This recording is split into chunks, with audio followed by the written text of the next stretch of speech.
Ya, dua kabar bagus dan akhirnya menyentuh atau bahkan menampar US dollar. Dan hasil emas mau tidak mau sentuh SL kita di pagi hari, tapi tidak apa-apa karena itu berarti kita memberikan atau ada harapan untuk berubah strategi. Tapi apakah harus berubah strategi atau kita tetap pertahankan sell? Itu yang kita coba lihat untuk kali ini. Oke, inilah update-nya teman-teman. Dari US dollar, pergerakannya setelah tadi sempat diragukan untuk penurunan, ternyata dia langsung turun, langsung tertekan. Dan itu akibat berita atau dua berita dari China dan juga dari Jepang.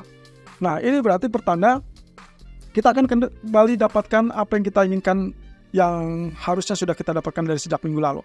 Artinya di sini pola penurunan harusnya masih bisa terjadi atau bahkan berlanjut. Nah, kalau misalnya kita lihat di grafik keempatnya, bahkan dia sedang atau sudah menunjukkan pola penurunan tersebut. Nah, tapi di sini saya minta Anda berhati-hati lebih dulu karena ingat sebelumnya kita mendapatkan pola bullish rectangle yang artinya kenaikan ini kemungkinan bisa saja apakah sudah selesai atau belum. Yang saya khawatirkan belum selesai. Jadi kalaupun lihat penurunan ini, kelihatannya ini adalah faktor correction-nya. Ini kalau misalnya kita lihat dari pola sebelumnya. Dari pola pergerakan ini yang dianggap belum selesai, maka ada potensi dia masih melanjutkan kenaikan tersebut. Nah, berhubung nanti malam tidak ada berita ekonomi ataupun data ekonomi dari Amerika, maka kecenderungan itu bisa kita abaikan. Nah, jadi kondisi ini sebetulnya juga kontradiksi dengan potensi bearish rectangle atau descending rectangle. Di sini teman-teman bisa lihat potensinya dia semakin rendah area high-nya, kemudian bagian bottom-nya atau bagian support-nya cenderung sama atau rata. Sampai akhirnya dia ditembus alias jebol pertahanan saat ada berita dari China dan juga Jepang. Ini berarti menandakan potensi penurunan setinggi bagian segitiga tersebut. Jadi kita harapkan di sini penurunannya akan relatif sama dan itu berarti sentuh areal yang lagi-lagi secara tidak sengaja ternyata areal target dari rectangle yang sebelumnya pernah terjadi. Artinya di sini belum ada kepastian bahwa dia akan lanjut turun kembali ke level 102, melainkan kita harus berhati-hati karena kemungkinan penurunan tersebut akan terjegal di area 103.00 ataupun 102.95. Kemudian nantinya bisa saja terjadi pembalikan kembali seperti yang tadi kita gambarkan. Jadi ini tertekan dari proses descending triangle ataupun bahkan dari berita ekonomi, tapi kemudian kita masih tetap perlu keyakinan ataupun kepastian dari penurunan lanjutan. Nah, ini juga akan mengindikasikan dari US Treasury chart terlebih dulu. Kalau kita lihat di sini secara teknis, setiap setelah kenaikan lalu kemudian kita menggunakan Fibonacci retracement yang seperti Anda lihat, ternyata dia tertahan di zona 38.2%. Kabar buruknya adalah kalau kita perhatikan dari pola pergerakan seperti ini, maka adalah correction normal, kemudian nanti dia akan siap naik kembali. Berarti emas belum waktunya untuk switch strategi buy. Intinya seperti itu. Tapi kabar bagusnya adalah kalau kita perhatikan secara detail, saya perbesar grafiknya, secara detail kita lihat di sisi kiri, puncaknya ada di sisi 23,6%, kemudian sisi kanan sekarang sedang terbentuk, sementara bagian tengahnya relatif lebih tinggi. Ya, saya tahu yang Anda pikirkan adalah terkait dengan potensi dari head and shoulder. Kalau ini yang terjadi, maka kita tidak berharap ada kenaikan di atas level 23,6% yang saat ini sedang terjadi, atau bahkan level tertinggi kemarin. Artinya, kalaupun terjadi kenaikan, ya kita anggap saja kenaikan tersebut hanyalah retest resisten, kemudian siap-siap untuk kemungkinan terburuk, yaitu terkait dengan penurunan kembali, mungkin saja equal dengan target yang semula di sini. Itu berarti neckline-nya akan berada di 38,2% dari Fibonacci retracement. Oke, ini berarti tanda-tanda bahwa masih ada harapan untuk penurunan, sehingga di bagian daily chart-nya juga persis dengan apa yang kemarin kita bahas teman-teman di live streaming. Kita sempat mengupas bahwa kemungkinan kalaupun kita anggap inilah uptrend channel, tapi yang jelas bagian puncak itu bisa diharapkan sebagai peak ataupun puncaknya. Dan ternyata betul, setelah dia sentuh atau mendekati level resisten, dia ditutup dengan penurunan dan bahkan shooting star. Normalnya ini berarti penanda pembalikan lagi, walaupun kita belum bisa pastikan keluar dari jalur, alias turun lebih rendah atau keluar dari trend channel, tapi setidaknya penurunan yang ini masih kita harapkan untuk bisa terjadi. Artinya, lagi-lagi untuk hari ini, mungkin kita akan dapatkan dukungan untuk pelemahan US dollar ataupun penurunan dari imbal hasil treasury. Dan sebagai dampaknya, tentunya kita akan menantikan, ini pound sterling kelihatannya kita pun harus merelakan posisi lagi, karena kemungkinan kalau misalkan betul dolar melemah gara-gara dua hal tadi, dari Cina dan juga BOJ, maka hati-hati kemungkinan potensi kenaikan di atas level 1.2770 atau bahkan di atas 1.2830. Dan ini adalah persis dengan apa yang kita buat di artikel yang bekerja sama dengan Finansialku.com. Anda bisa cek di artikel untuk hari ini. Nah, posisi ini, teman-teman, jangan lupa bahwasannya kita sedang menantikan atau mengharapkan kemungkinan terjadinya head and shoulder. Nah, tapi akan gagal kalau ternyata dia tembus level 1.2830-an. Jadi ingat ya, selama dia tidak tembus 1.2830 berarti head and shoulder-nya masih berlaku, tapi kalau sampai itu tembus maka itu sudah tidak berlaku dan Anda sebaiknya mulai mengincar zona buy, karena kalau misalkan kita lihat secara keseluruhan agregatnya berarti kita bisa abaikan ini seperti ini, walaupun ini adalah rectangle-nya, maka kemungkinan dipastikan dia akan mengalami kenaikan.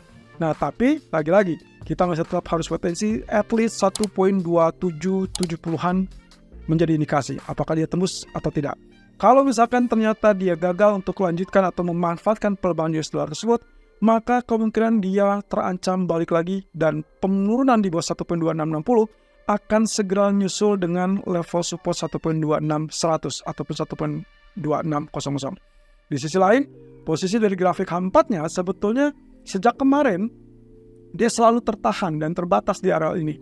Jadi kita anggap saja 1.2741 ini pun akan kecenderungannya diharapkan terjadi penurunan kembali, dan ini kaitannya dengan rising wedge. Walaupun kalau Anda lihat di sini dia sedikit ada di atas level resistennya. Oke, dengan demikian pula posisi dari head and shoulder di grafik H4 ataupun daily kelihatannya masih bisa terjadi ya. Dengan catatan mungkin kalau kita anggap ini head, ini bagian left, maka right shoulder-nya itu kemungkinan ada 2. Dan neckline-nya kemungkinan masih tetap sama di 1.2600 ataupun 1.2610. Artinya lagi-lagi teman-teman, untuk sementara waktu kita tetap lakukan sell terlebih dulu karena memang arealnya sudah sesuai dengan apa yang kita inginkan sejak pagi tadi, 1.2730 ataupun 1.2740-an. Yang terpenting, pastikan jangan sampai dia tembus di atas 1.2830. Kalau itu yang terjadi, Anda boleh switch strategi menjadi buy setelah dia tembus betul-betul confirm melewati level head, dan itu berarti 1.2830, dan Anda kemungkinan bisa mendapatkan ataupun menemukan level paling tinggi berikutnya sebagai target utama, yaitu kemungkinan di 1.29 ataupun bahkan ke 1.30-an. Nah, MA200 di grafik weekly-nya yang akan berpotensi menahan, dan itu yang juga akan menjadi penentu. Tapi selama tidak tembus, Anda masih tetap bisa pertahankan sell. Di sisi lain, crude oil apakah berimbas dari kebijakan China ataupun BOJ? Yang saya notice di sini adalah pelemahan US dollarnya. Jadi selama US dollarnya melemah, maka potensi untuk komoditi harusnya mengalami kenaikan. Itu sebabnya saya menargetkan untuk hari ini kemungkinan kita on the way untuk bertemu level $76. Terlepas dari 76 kecil ataupun 76 besar yang digambarkan dengan Fibonacci expansion 100%, 76.60. Tapi yang jelas, dalam beberapa hari terakhir atau beberapa minggu terakhir lebih tepatnya, kita selalu dikagetkan ataupun mengalami rejection yang cukup kuat di area 76.15. Jadi, dalam hal ini, WFC sebetulnya sedang on progress dan kita masih tetap bisa berharap kenaikan yang lebih spesifik sampai teritori $80.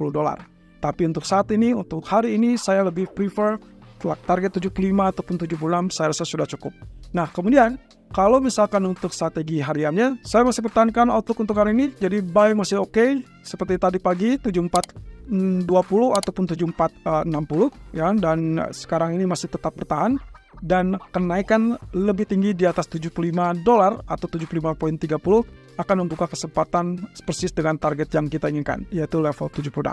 Hati-hati, di 76 ataupun 76.60, Anda harus prepare untuk kemungkinan ada rejection terlebih dulu atau correction lebih tepatnya. Karena dari grafik daily jelas, potensi dari WFC seharusnya masih tetap berlanjut begitu tembus level $76. Nah, kemudian kalau kita lihat dari grafik emas, potensinya ternyata pagi tadi saya perkirakan dia harusnya membentuk descending triangle, ternyata di sini tembus teman-teman. Jadi hati-hati, sekarang strateginya sudah berubah, kita bukan sell lagi, kita mungkin akan mengincar buy dengan catatan, hati-hati, perhatikan teritori tadi saat kita menggunakan teritori ini sebagai resisten, yaitu 2023, 2025. Artinya, itu akan menjadi batasan support kita yang terbaru. Selama dia tidak tembus level 2023 ataupun 2025, maka diharapkan tren barunya sekarang adalah siap-siap untuk berbalik naik. sehingga kita berharap nantinya akan muncul 2045 sebagai result dari apa yang dilakukan oleh BOJ ataupun yang dilakukan atau yang dirumorkan dari China. Tapi catatannya juga harus perhatikan level 2036. Sampai saat ini dia bertahan di level tertingginya 2037 dan itu berarti ada resisten 2036 yang memang merupakan Fibonacci retracement 61,8%. Ingat, 2 hari yang lalu dia tertahan di level 2039. Kemarin dia bertahan di level 2030. Sekarang dia kembali 2037. Artinya apa? Ada potensi konflik of interest di sini, kemungkinan juga potensial double top. Dan itu berarti neckline akan berada di teritori 2016 atau bahkan 2017 ya. Jadi kalaupun misalkan Anda berharap ini adalah zona sell, Anda masih bisa lakukan, tapi pastikan dia harus confirm tembus juga 2023 tadi yang sebelumnya menjadi resisten. Dan konfirmasi dari double top adalah 2013 ataupun 2015 ya. Selama itu tidak tembus, maka kemungkinan dia berbalik naik dan juga berpotensi naik di atas 2036.